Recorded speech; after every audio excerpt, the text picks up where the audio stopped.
दोस्तों, आपका फिर से स्वागत है। आज हम इस वीडियो के माध्यम से विष्णु पुराण की अद्भुत कथा समुद्र मंथन के बारे में जानेंगे। दोस्तों, अगर आप इसके बारे में जानना चाहते हैं तो आपसे अनुरोध है कि वीडियो को अंत तक देखें ताकि आपको पूरी जानकारी मिल सके, और आप सभी से निवेदन है कि और भी वीडियो देखने के लिए चैनल को सब्सक्राइब करें। तो दोस्तों, चलिए जानते हैं। आज हम आपको सुनाने जा रहे हैं हिंदू धर्म के प्रमुख पुराणों में से एक विष्णु पुराण की अद्भुत कथा समुद्र मंथन। ये कथा सिर्फ एक धार्मिक कथा नहीं है, बल्कि इसमें छिपे गहरे संदेश और प्रतीक भी हैं, जो आज भी हमें जीवन के मूल्यों का बोध कराते हैं। चलिए इस अद्भुत कथा के सभी पहलुओं को विस्तार से समझते हैं। 1.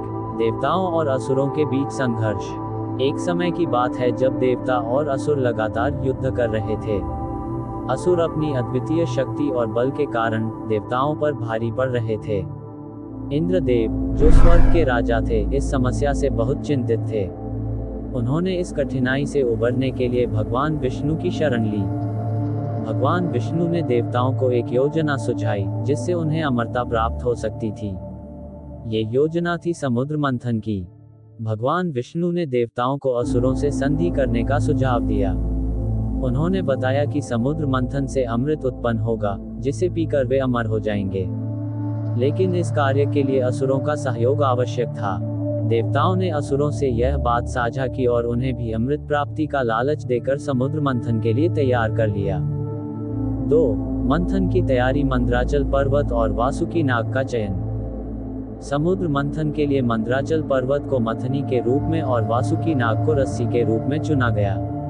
मंदराचल पर्वत इतना विशाल था कि उसे समुद्र में स्थापित करना एक कठिन कार्य था।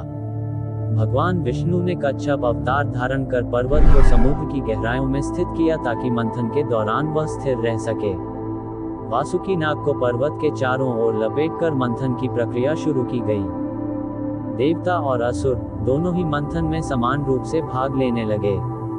देवताओं ने वासुकी नाग के पूंछ वाले हिस्से को पकड़ा, जबकि असुरों ने उसके मुख वाले हिस्से को। यह मंथन एक बहुत ही कठिन और समय साध्य कार्य था, जिसके लिए सभी ने अथक प्रयास किया। 3. मंथन से उत्पन्न वस्तुएं और घटनाएं। हलाहल विष का प्रकट होना। मंथन की प्रक्रिया के दौरान सबसे पहले हलाहल नामक विष उत्पन्न हुआ। ये विष इतना भयंकर था कि इससे पूरी सृष्टि का विनाश हो सकता था। देवता और असुर दोनों ही इस विष के प्रभाव से भयभीत हो गए। इस समस्या का समाधान करने के लिए सभी ने भगवान शिव की शरण ली। भगवान शिव ने इस विष को अपने कंठ में धारण कर लिया, जिससे उनका कंठ नीला हो गया और वे नीलकंठ कहलाए। भगवान शिव के इस त्याग ने सृष्टि को विनाश से बचा लिया। मंथन की प्रक्रिया जारी रही, जिससे अनेक अद्भुत और दिव्य वस्तुएं प्रकट हुई। कामधेनु, यह एक दिव्य गाय थी जो हर प्रकार की इच्छाओं को पूर्ण करने की क्षमता रखती थी। इसे ऋषि मुनियों को दे दिया गया। उच्चश्रवा, यह एक दिव्य घोड़ा था जिसे राजा बलि ने प्राप्त किया। ऐरावत, यह एक अद्भुत हाथी था जिसे इंद्र ने प्राप्त किया। कल्पवृक्ष, यह एक दिव्य वृक्ष था जो हर इच्छा को पूर्ण करता था। कौस्तुभ मणि, यह एक दिव्य मणि थी जिसे भगवान विष्णु ने धारण किया। समुद्र मंथन के दौरान देवी लक्ष्मी भी प्रकट हुई। वे सुंदरता और संपत्ति की देवी हैं। देवताओं और असुरों के बीच देवी लक्ष्मी को लेकर विवाद हुआ, लेकिन अंत में देवी ने भगवान विष्णु को अपने पति के रूप में चुना। भगवान विष्णु के साथ विवाह के बाद देवी लक्ष्मी को धन, ऐश्वर्य और समृद्धि की देवी के रूप में पूजा जाने लगा। 4. अमृत की प्राप्ति और संघर्ष। अमृत कलश का प्रकट होना। मंथन के अंतिम चरण में भगवान धन्वंतरी अमृत कलश लेकर प्रकट हुए। अमृत की प्राप्ति होते ही असुरों ने उसे अपने अधिकार में लेने का प्रयास किया। देवता इस बात से चिंतित हो गए कि अगर असुर अमृत पी लेंगे तो वे अजेय हो जाएंगे। इस संकट को दूर करने के लिए भगवान विष्णु ने मोहिनी रूप धारण किया। मोहिनी अत्यंत आकर्षक और मोहक थी। असुर मोहिनी के रूप पर मोहित हो गए और अमृत को बांटने की जिम्मेदारी उसे सौंप दी। मोहिनी ने चालाकी से अमृत देवताओं को पिलाया और असुरों को इससे वंचित कर दिया।